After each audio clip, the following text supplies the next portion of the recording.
Master of Islam. Very warm welcome to all colleagues. I'm very pleased to see the eminent panel that we have. We have members from different countries in the region. Because climate change surely is a common problem, a common challenge for South Asia.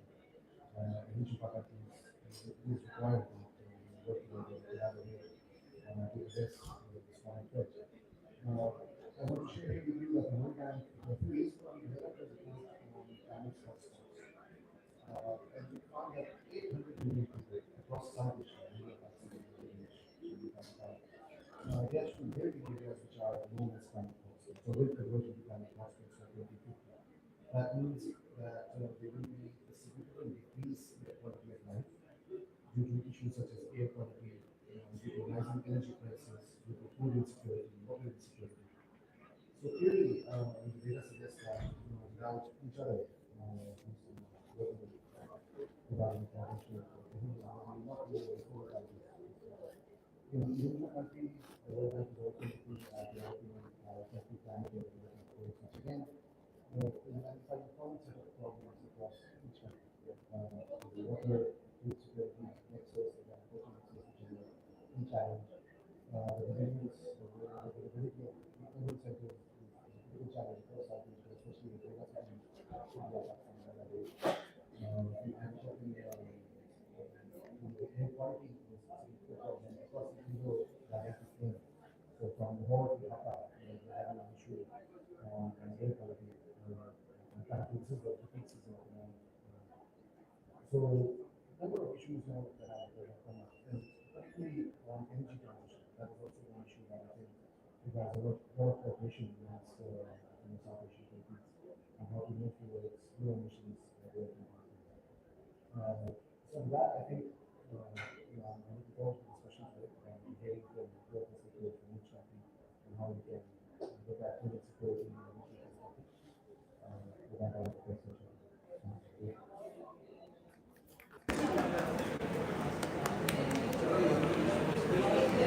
So the theme for us today is regional perspectives of human security and using climate as an entry point for cooperation. We all belong to South Asia and we know the challenges we face, but the kind of world that we're living in today requires that we also embrace change and we adapt to new norms so that we can have a region that is resilient and is able to cope with the crisis and also to adapt and move along in a way where we have safety, we have security, and we have shared prosperity for all the people who inhabit this large subcontinent. I will begin with you, Bharati. Bharati Chaturvedi has been working on this issue for the longest of time with a great deal of commitment. Every year, Bharati, Delhi and Lahore are choked with smog. And we see that the people suffer from poor air quality, and at the same time, we are compromising the productive capacity of future generations. So how can we address this issue and what can be done and used as an entry point for starting a conversation that can bring the two countries together to jointly address this transboundary issue? Thank you. Welcome, Harjeet. Please join us on the stage. Hi, I'm so sorry. Not at all. I've just asked Bharati a question, so I will take you as the next speaker. I know that you have to leave soon. Well, if Harjeet would like to go before me because of the No, go ahead. negotiation. It's okay. All right. I'm just walking fast, so then I will see the water. Thank you. So first of all, our air pollution crisis within South Asia, 19 out of 20 of the 20 most polluted cities, actually 17 to 19, depends on the year, are in South Asia. So, too often I kind of feel that too much attention gets focused on a huge, attention-seeking, dramatic city like Delhi. But there are small places everywhere and all the problems are different. I think what we're grappling with at this point across South Asia is, what do we do? And, what do we do with old vehicles? What do we do about public transport? How do we do social behavior? And in fact, it's good, the World Bank just brought out this study, which really one of the things it's saying is, let's start with the low-hanging fruit. and that would include some of the most, I think, game-changing things, such as changing fuels that women burn instead of biomass fuels that they're burning, which is actually contributing so much, not only to air pollution, not only outdoors but also indoors, but most importantly, it's a #1 killer of young children. So I think that is something that has been a huge challenge in South Asia, because you need something that is affordable, that actually reduces emissions, and that can be made cheap and very widely. So I think one of the points would be to look at exchanges in some of these both tech as well as behavior change, because we did the Ujjwala Yojana in India, where a lot of people moved from biomass to gas cylinders. But every year, more and more people are actually coming into cities and going back to that same old tragedy. So I think on one hand, there's tech. On the other thing, I think we have to learn to monitor together. We don't monitor enough.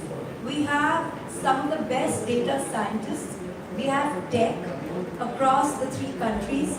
We have fabulous in-house capacity. We just don't put it out. We just don't look at data.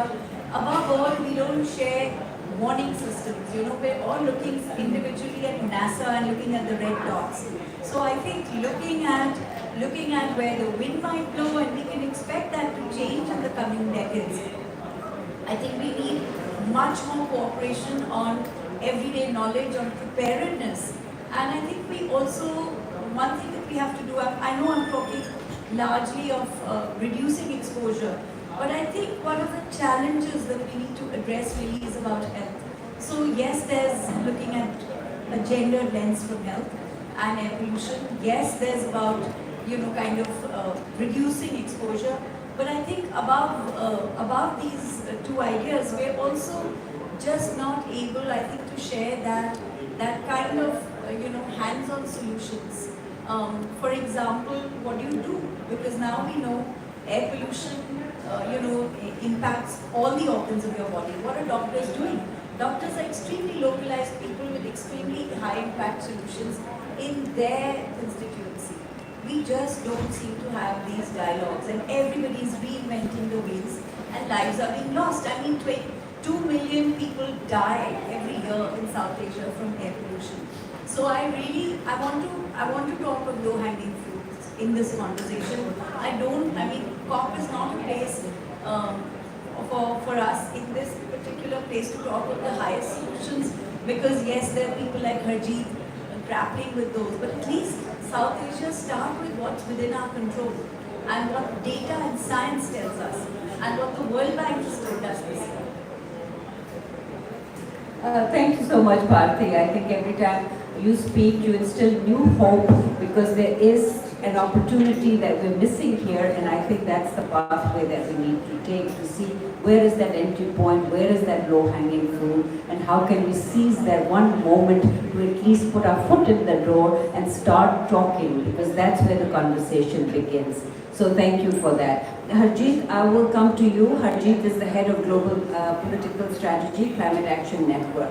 Harjeet, loss and damage has been very close to your heart. I follow your tweets very closely, and I see that you express your sentiments very openly and freely on the subject. Loss and damage will also trigger displacements, which can sometimes perhaps lead to permanent out-migrations, and those in turn perhaps can also set a new issue about human security in the region. As Sintesi just mentioned in his opening remarks about the 800 million people, the hotspots. So we're looking at a lot of different kinds of vulnerabilities. So I want to ask you, how do you link loss and damage, human security, and how do you see the possible impact that it can have on communities in South Asia, and also some recommendations on way forward? Thank you very much, and apologies again for coming late. So when we talk about the issue of displacement or human security, this is something that we have been working on and responding to for a very long time. It is extremely unfortunate that the conversations landed in the UNFCCC context extremely late. And because there was a push by rich countries, they were connecting the whole issue of loss and damage with liability and compensation. So there was a deliberate attempt to block the conversation. First time we had the conversation going in 2010 with the work program, which you now see quite similar to adaptation. The reality is that people are already being displaced, and that recognition is now only beginning to happen in this space. Of course, in 2015, there was a decision to have a task force for displacement, which actually started its work. So, beginning to look at, and there were all kinds of agencies who have been working on it. You speak of International Organization for Migration or UNDP and several, IFRC and all the important institutions. But my critique has been, and I did engage with them at various levels, that it's nothing but some of its parts. It doesn't go beyond that. So they are putting their plans together, slightly ambitious, but not looking at how people who are being displaced are really getting the support. And when we talk about people being displaced, we talk about one, their right to live and their right to move. When we say their right to live, we are talking about also adaptation. Because we don't want to end up in a situation where they are forced to leave, and that's where resilience is important. And as I speak, the conversations on the global goal on adaptation are extremely tense. Yes, we got something historic on the day one, but we cannot leave the issue of adaptation. So we talk about, and especially the Western world gets really paranoid, and there's so much of complexity around the issue of migration, and particularly cross-border migration. But I've worked with these communities and have visited these communities. Tell me, why would they like to leave their homes?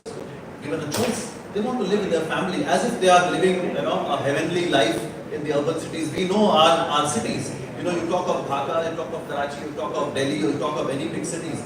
They're living in worse situation. They're living in low-lying areas. They are facing these disasters when they are going there. Speaking of Sundarbans, which is one of the most vulnerable regions in India and Bangladesh, those that they go to Kerala for jobs. Look at where Sundarbans is and where Kerala. When Kerala was flooded in 2015, there was a reverse migration. They went back to Sundarbans. There is so much to be documented and talked about, that how we need to do that. And in the UNFCCC space, there is a language which says avert, minimize and address displacement, which really looks at the entire spectrum of the response that we need to have. So I think it's important when we talk about in this space, we look at all dimensions. First of all, we need to do a lot more. Mitigation is important. We can't imagine a world which is beyond 1.5 degree. At the same time, we have to scale up adaptation. And I'm glad that this COP, hopefully, if we improve the text that came out this morning, we will have another historic decision on global goal on adaptation, which is what is going to keep people where they want to live. That's what I said, it's about right to live. And when things go beyond control, when they have to move and it is inevitable, then it's about their right to move. Which means that we have to look at, and in fact I was very engaged in research across South Asia on displacement, working closely with Climate Action Network South Asia. I was in ActionAid then. And those reports clearly tell us that as South Asian region, we are not ready. That's the top line analysis. We have not even looked at how these migration, how we are going to be tackling that. In fact, in India, there was a massive report on migration to urban areas. We only look at migration as an economic opportunity. Then looking at the drivers of migration. The exodus. There was a massive farmer protest in India a couple of years ago. What was underneath? Disasters. You pick up any report which said one of the main reasons our crops are failing and agriculture is something that's not giving them enough livelihood, and they are suffering because disasters have increased and they have no coping capacity. But it was not the headline story. So, we are going through that agrarian crisis, and agriculture is something that is very important for all South Asian countries. So we have to really look at, I'm sorry I'm getting into a lot of issues, but that's the reality of our region. We have not fixed the agrarian crisis. Climate change is making it worse. That's where most of the people are engaged. And if they are being displaced, what kind of support system, what kind of social protection systems we are going to provide them? Because that's the solution, not the insurance that is being pushed. So we, as South Asian nations, have to come up with our own solutions and not wait for the Western countries to tell us what needs to happen. Tell me, I can tell you, they don't have anything beyond insurance to give us. We have some very strong social protection systems which provide support, whether it's about 100 or 200 days of work that we have in India and now Bangladesh has it, whether it is about providing them immediate, direct transfer that is so important for them to recover, which is unconditional direct transfer, which is all cash for work, cash for, the food for work. There are so many schemes that we have and kind of scholarships. So I would say we have those solutions. What we need is a political will and of course recognize this big gap because our policies are not speaking to what is needed to address the issue of displacement. And I also agree with what Bharti said. We have, you know what, we will not leave it to governments. Our governments are just too much mired in politics. I think civil society has to step up. This is exactly what we did in case of loss and damage. That's how we got the victory at the global level. We have to grow and go beyond our national interests. We are living in a region where we share oceans, mountains, river and air. Can we just leave it to governments who have their own politics and vested interests? We have to set the bar, we have to come up with solutions, and we have to make sure that those policies are there, not only at the national level, but also looking at transboundary issues. Thank you. That certainly deserves an applause. I think thank you so much, for saying right to life, because right to life means right to live with dignity as well. And also for saying that we need to think beyond our national borders, and we need to think about regional security, and we need to think about regional integrity. And I'm glad to hear that you have left us with some hope that before the COP ends, there will be some good news on the global goal on adaptation, and the role of civil society, as we also see it, is to push the political agenda and play our role to be change makers. Rosina, I come to you. Harjeet, you have to leave. No, it's fine. No, are you all right? No, All right. that's very So good. Rosina, I can stay for a- Prague has been a success story. Can you share with us what are the main reasons behind the successes and achievements that you have been able to achieve in such a short time? And what are the so many different elements that you're able to bring together so seamlessly into the many domains in which you work to make Prague so effective at the national and international level? Yeah, thank you. Good afternoon, everyone. Let's start with introducing myself. I'm Rosina Hawk, working with Prague, which is the world's largest southern-led NGO. We headquartered in Bangladesh, but we operate in 17 countries, including Bangladesh. We directly touch 100 million people's life across Asia and Africa. And we are also known as solution ecosystem. We are talking about a lot of problems, so how we are doing the solution. So that's what I'm going to talk about today. And why we known as a solution ecosystem? Because you put problem at the center, and then you figure out how to solve it. And that might be through development services, business development, social enterprises, or research. So we design and implement large-scale multi-dimensional program considering multi-sector. So now responding to your questions, how we do it seamlessly. When we design a program, we try to look at the problem through the multi-dimensional level and come up with a solution through a holistic intervention. Because if problems are complex, then you need to see through a holistic lens. And okay, so let me give you one example how we are now dealing the climate crisis in Bangladesh. You might be aware that Bangladesh is the seventh most vulnerable climate country of the world, and nowadays what we are experiencing that different parts of the Bangladesh are facing different kinds of hazards. Some parts are facing salinity, some parts are facing droughts. So how we can address this? In the last year, we faced 3 cyclones, so 2 cyclones and 1 depression. And people living in coast are trying to recover from these shocks, but there is no time between to recover. Because due to these overlapping crises. So how we can solve this problem? So now we are trying to bring all the social development problems into one. We are trying to bring all these things under the one umbrella. How we are doing this? If we look at what is the first cause people moved out due to the livelihood, right? But because that impacted by the climate change most. So we start with the livelihood and helping people to take informed decision with alternative livelihoods, including climate smart agriculture. And the second one is we are providing access to humanitarian services like water, health and education, so that in a more comprehensive manner, so that they can stay at their places despite of the climate shocks.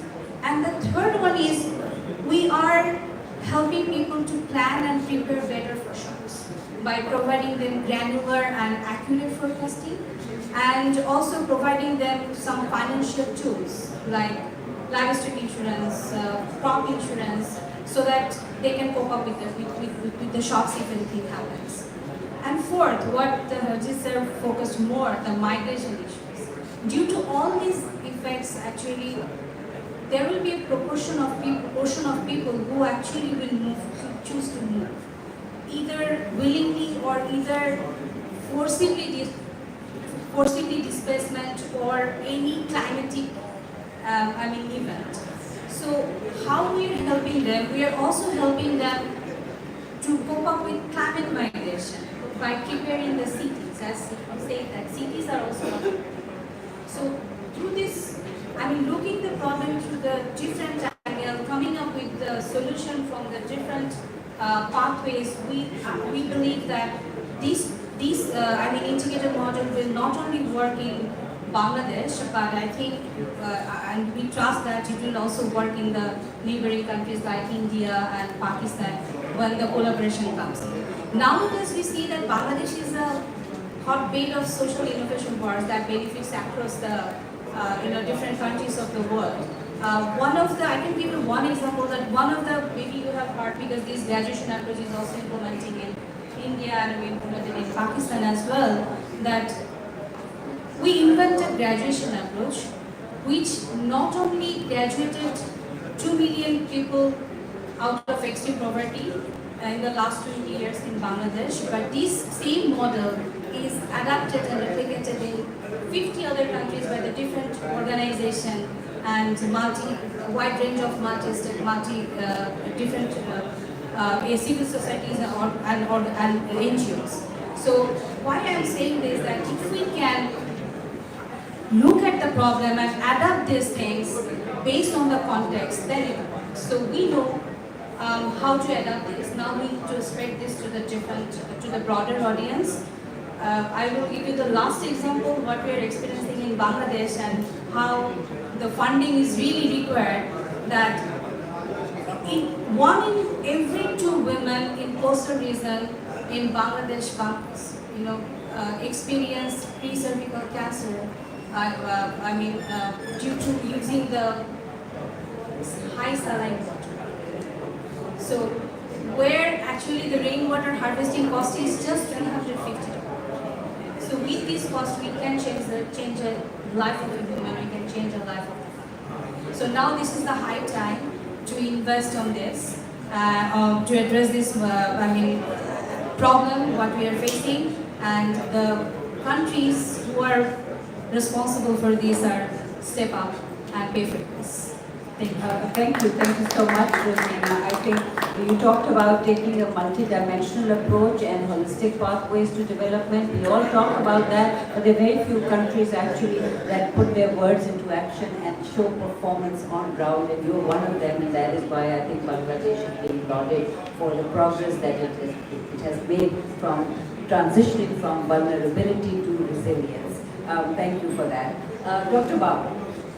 EC Mode recently held the Polar Summit titled Save Our Snow, and I was also there.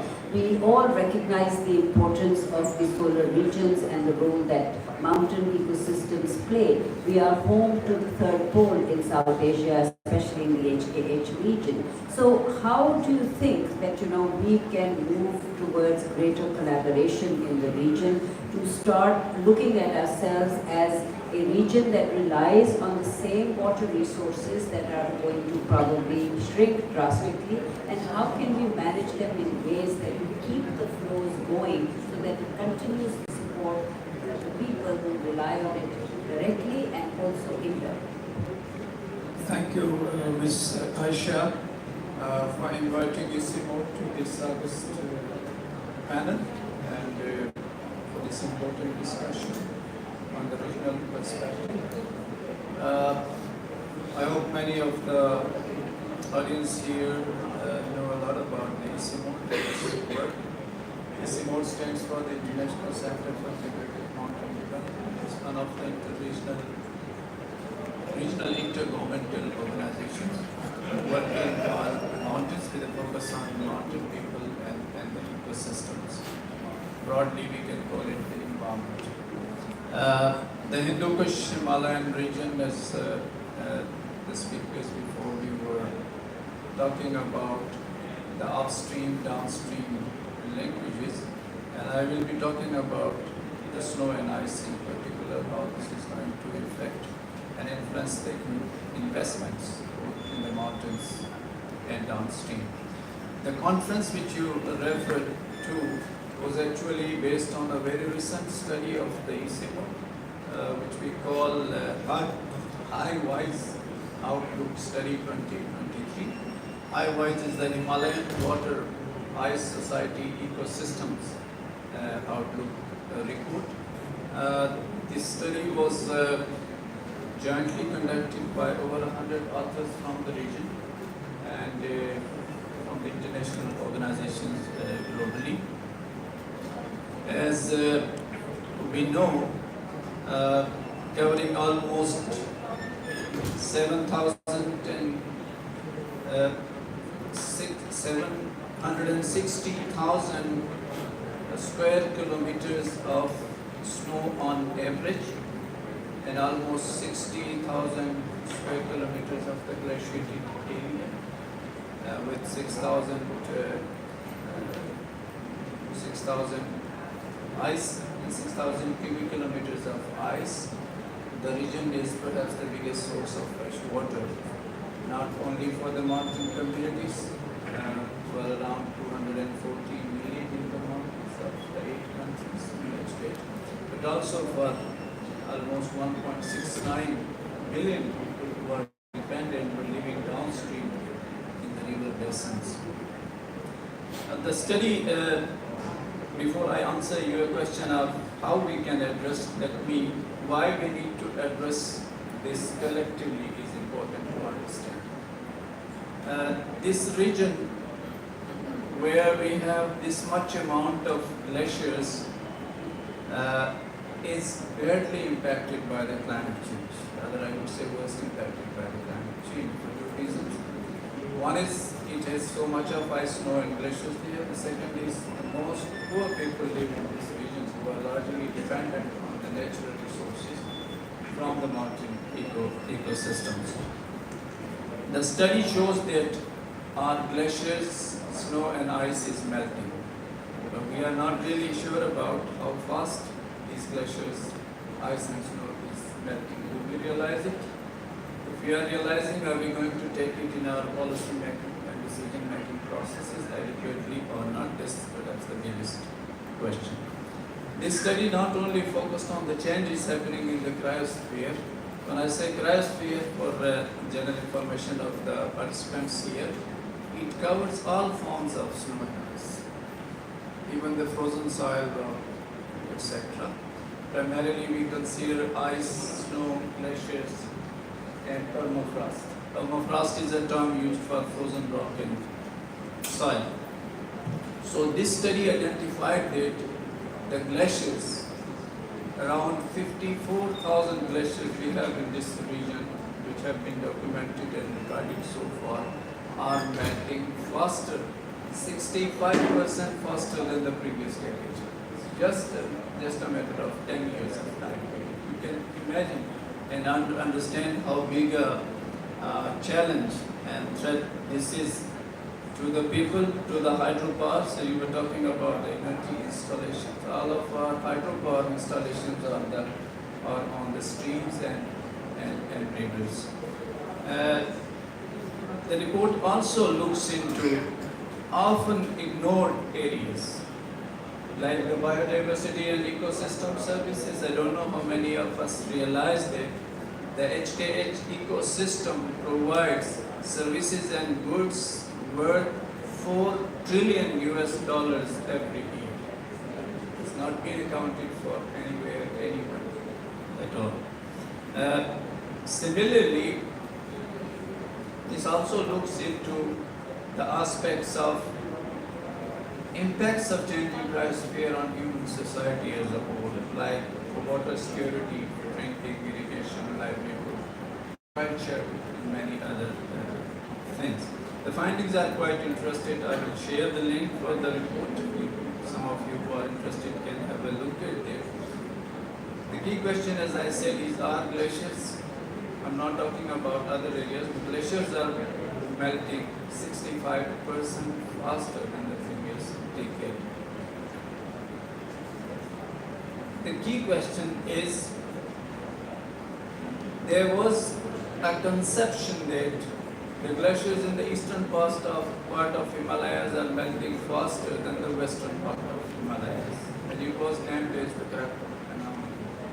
But the studies from this report and some other reports show that Karakoram anomaly is going to fade out because the western glaciers are also melting quite significantly. If we consider three different perspectives of 1.5 to 2 degrees centigrade temperature rise, which I don't think that this COP or the previous COP have been able to achieve this target of keeping the temperature below 1.5 degrees centigrade, we are already reaching 2 degrees almost there. And if we consider a scenario of 1.5 to 2 degrees centigrade world, glaciers in the HKH region will lose almost 30 to 50% of their mass and volume. Just imagine if the glaciers melt at this rate, what is going to happen to the agriculture, 90% of which is dependent on the glacial melt in the western parts of Himalaya region. Eastern part is supported by watershed also, but the western part is completely dependent on it. It's dry and arid in its nature. And it goes further beyond to a 3 degrees centigrade world. More than 75% of the glacial volume will disappear by the end of 21st century. If we talk of the snow, there are changes happening in the snow cover also. It's not simply the snow cover or snowfall and timing of the snowfall. Actually, snow cover has a lot of impact on the flora and fauna of the high altitude mountain ecosystems. For instance, the changes in the snow cover will directly impact the floral combination, the floral composition of the high altitude rangelands and pastures. Rangelands and pastures are the biggest source of livelihood after mountain agriculture for the mountain. If these changes happen because of the changes in snow cover, then obviously all our herding communities are going to be impacted in the mountains. But at the same time, the accelerated erosion caused by the rapid melting of the snow cover is going to bring a havoc in the form of flood downstreams. Third and least discussed part of this glacial change or snow cover and terrestrial change is the permafrost. In Shanghai Tibetan region, almost 30% of the damages to infrastructure have been attributed to the landslides and land drifts caused by the melting permafrost. We never consider permafrost as an important area because it's invisible. Few people understand that here we have a permafrost at this much depth. An increasing temperature of 1.5 degrees centigrade is going to change its active layer. One is because of the temperature impact, there will be more landslides triggered, particularly on the sloping lands. But at the same time, it's going to increase the active layer of the permafrost, which will attract invasive and alien species to the high altitude areas. We have seen Parthenium in Indian Himalayas and many other species in other parts of the Indian Himalayas, which is greatly affecting the quality of pastures and rangelands. Now this has become a really big threat to the agriculture in the mountain systems and eventually coming down to the plant areas and many water. Although there is very little evidence available on the permafrost studies, but whatever evidence is available, gathered and analyzed, it shows that permafrost is changing fast. Fourth and the most important part is the water dynamics. Obviously, the region and the downstream areas, which is one of the biggest and largest food baskets of Asia, is fed by these mountain ecosystems. And changes in the water cycles because of the changes in the snowfall patterns and snow accumulation. In nutshell, we can talk about mass balance studies, shifts, water availability for agriculture, industry, hydropower is going to be impacted largely. As I said earlier, in the mountainous regions of the Western Himalaya, particularly parts of India, Pakistan, Afghanistan, irrigation up to 90% depends on glacial melt. And if glacial melt and its flow patterns change, obviously there is going to be less water, more water in the form of floods in the beginning, but there will be less water eventually afterwards. For countries like Bangladesh, which is one of the riparian countries, just like Pakistan and parts of India, this phenomena is going to be really disastrous in terms of the cryosphere change induced by climate. Now, why a regional approach is required? Most of the times, the impacts in general, but the risks associated to changes in cryosphere in particular are complex and transformed.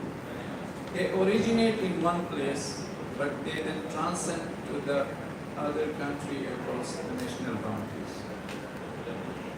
Just like the Toshi flood in Nepal, which originated in the highlands of China, but created havoc all through Nepal, downstream countries.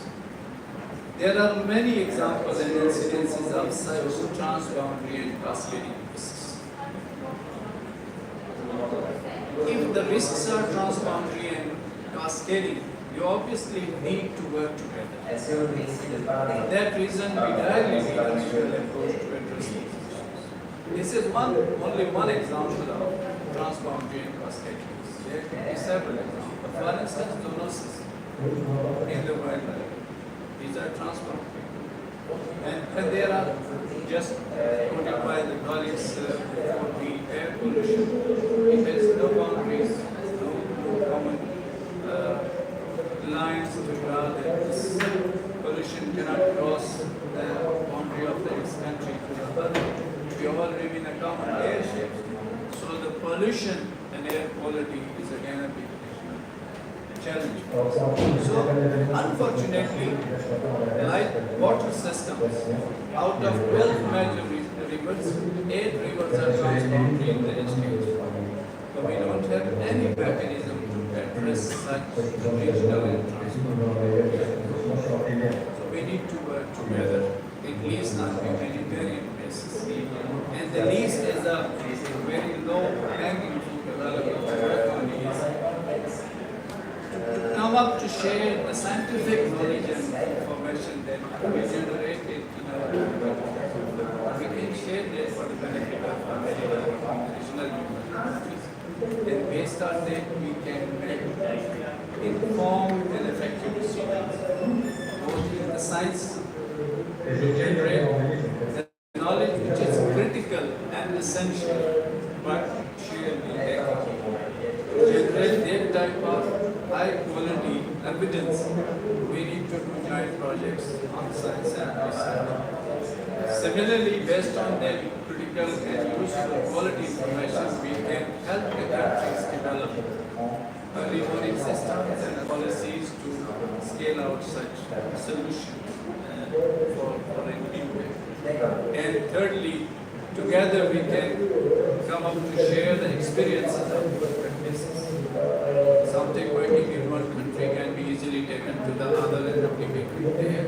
And most important is any solution, any work that we want to do needs investments.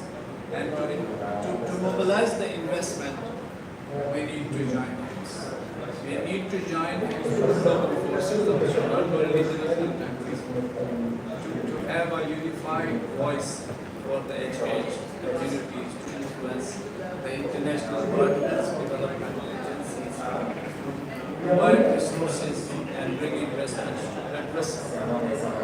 increasing and accelerating challenges of climate change and emotional. Thank you, Dr. Babar. I think clearly water is a big crisis and it's going to be the biggest threat to human security. Initially, we will have accelerated melting, as you said, and there will be too much water that will result in floods, and then we'll have water scarcity and we'll have too little water, and that will result in drought and desertification. That brings me back to you, Harjeet. You said risk insurance is not the answer. So if we have to look for ways to address loss and damage, because clearly these water abundances and water scarcities will trigger out migrations. So how will we look at it in the regional context? And also, what do you think would be some of the cooperative mechanisms that we can put in place, realistically speaking, or at least as a stepping stone in that direction? Sure. Let me say,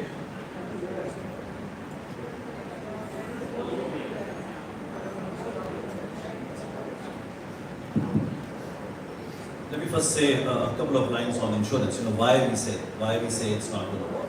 First of all, insurance works on probability, not on certainty. We are living in a world where it is certain that climate impacts are increasing and they are going to get worse. So the whole business model is set to collapse.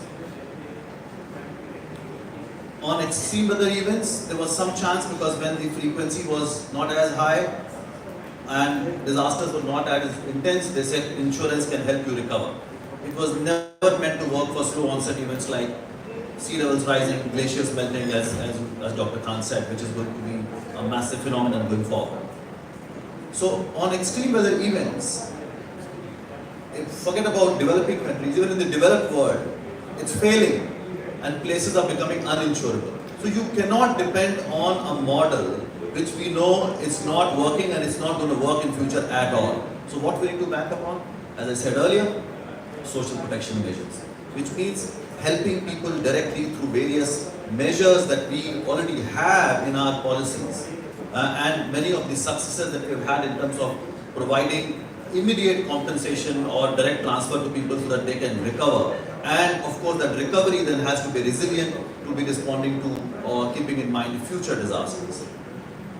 The other aspect that we need to keep in mind is how this insurance actually creates an impression that something is happening. So policymakers then do not look at some of these social protection measures. So that's why we have to talk about real solutions that are working.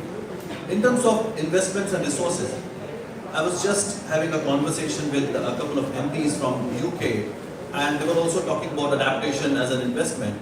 My point is, it's not working. In 2021, there was a report which clearly said only 2% of investment came from private sector when it came to adaptation. Can we start acknowledging the fact that adaptation is a public good and addressing loss and damage absolutely is a public good? What does that mean? You have to put public finance on the table. Please don't depend on private sector. Private sector's bottom line is money, profits, and you cannot make money out of adaptation. What are we referring to? We are saying retrofitting of homes, building of dikes, drought resilient seeds, salinity resilient seeds, right? Rejuvenating ponds, early warning systems. Tell me, where is the role of private sector? Yes, it has a role to play when you are building large infrastructure. It can bring technology, right? Then please don't make as much money as you normally make. Do it. You also do it as a public good, your contribution to this world, which you also want to see safe for your business. That's the role of private sector. And on addressing loss and damage, helping people who are displaced, I'm sorry, private sector has no role to play. That's exactly the reason in this space we've been calling for massive scale up of public finance. Don't tell us what policies are needed. We know what is needed. We have those solutions. We've been using those for a very long time. Those solutions that you talked about, BRAC is working on. We have those innovations. We have those policies. Just put money on the table. But what we see end up doing in this space, loops and hoops of conversation and not coming to the point that what we need is public finance. And at the regional level, let's start sharing resources. I have been giving this message to Indian government when it talks about loss and damage. I say, please don't look at loss and damage fund as a source for money to you. There are so many countries in line ahead of you, right? What you should be doing as Indian government, share your resources. You have satellite technology, and we still say, oh, we cannot share this information. Much more information is available on Google now. Please break that mindset. Okay? You have amazing technology. We are going to the moon. Share it with your partners, with your neighbors. We have ocean studies, we have habitat studies. You know, India has done a lot in terms of improving its scientific and technological capacity. I'm telling them be part of Santiago network. That's another tool. And as regional community, we should get involved. Everybody should contribute. Learn from Bangladesh. I tell my government, be humble. Learn from Nepal, learn from Bangladesh, learn from Bhutan. You know, bureaucrats have to really change their mindset. Come together, learn from each other. As I said earlier, we share mountains, rivers, air, oceans. Let's have a regional strategy. Let's share those resources. And again, civil society has to lead. I just cannot bank on, we'll keep pushing hard, governments, but you can't rely on it entirely. We need to up our game. Thank you, Harjeet. That deserves an applause. A loud one at that. I think you've highlighted a very good point that when we talk about public good, we have to put public finance on the table, and that is a conversation that gets deflected when we start talking about private finance. And talking about conversations, Bharati, I will come back to you. Conversations on climate or any other subject have been stalled between India and Pakistan. Harjeet talked about the role of civil society. So I'd like to hear from you, what kind of role can civil society play in perhaps kick-starting or, once again starting, because we've had cycles of track 2, track 1.5, diplomacy and civil society engagements, but taking now climate as the center point, as the pivot around which we should now make our conversations. What are some of the entry point areas where you think civil society can take an agenda forward with focus, with determination, and push it forward till we make some progress? This is working. So first of all, thank you for that question. I believe that a couple of things. I mean, for sure, I don't believe that this track 2 and this track 3 and this track 1.5 thing is going to make any difference. It's full of the same people who couldn't talk, and now they've retired, and now they're continuing to talk, right? So that's not very helpful. But what I think is really helpful is civil society, because we're not obliged to do this. We're volunteering our time to kind of find solutions, and there are great solutions that have already happened.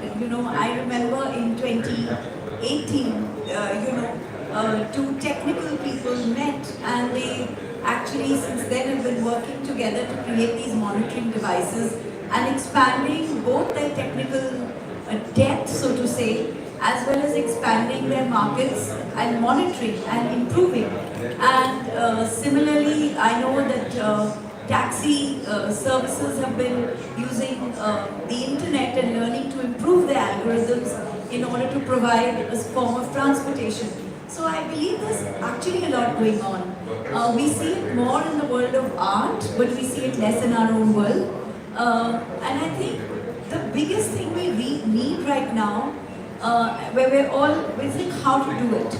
So for example, I think a huge issue that we don't think of enough is two things. One of them is thermal comfort, because I think both our countries have significant population in slums, and heat and ice core is really going to impact. Now I know, I'm not aware what exists in Pakistan in terms of innovation, but I'm very aware of the innovation in India, and I see no reason why we can't actually at least share that innovation and look at saving lives. I mean, I'm constantly saying, do the low-hanging fruit, do something, do the low-hanging fruit and build that bridge with the low-hanging fruit and talk about it. So that's kind of one. I also kind of agree with Harjeet that, if we're just going to wait for somebody else to go ahead and part the waters, that's not happening. So we just have to take a boat and sail across it jointly.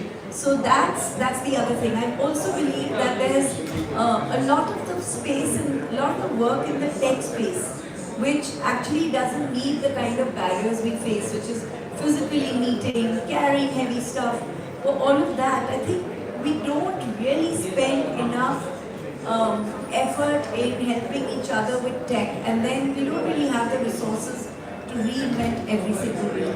So I hope we look at that and won't all try to go to, what is it called, track 2 or whatever track it is, you know, every You're on the right track. yeah, let's go on the right track, and that's neither track 2 and nor track 2.5, and ours is the right track, let's stick on it. So I think bravo, Bharti. I quite agree that, you know, when we even talk about any track, starting a new track for civil society perhaps, what we need to see is people who have the commitment to engage in these talks and then perhaps come back home and follow up to influence policy.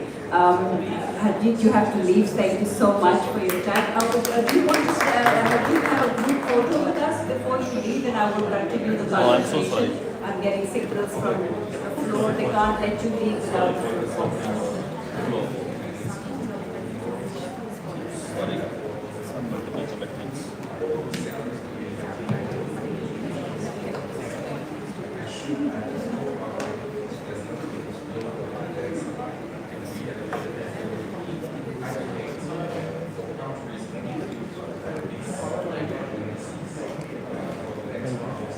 Thank you. Thank you so much. Thanks. My apologies.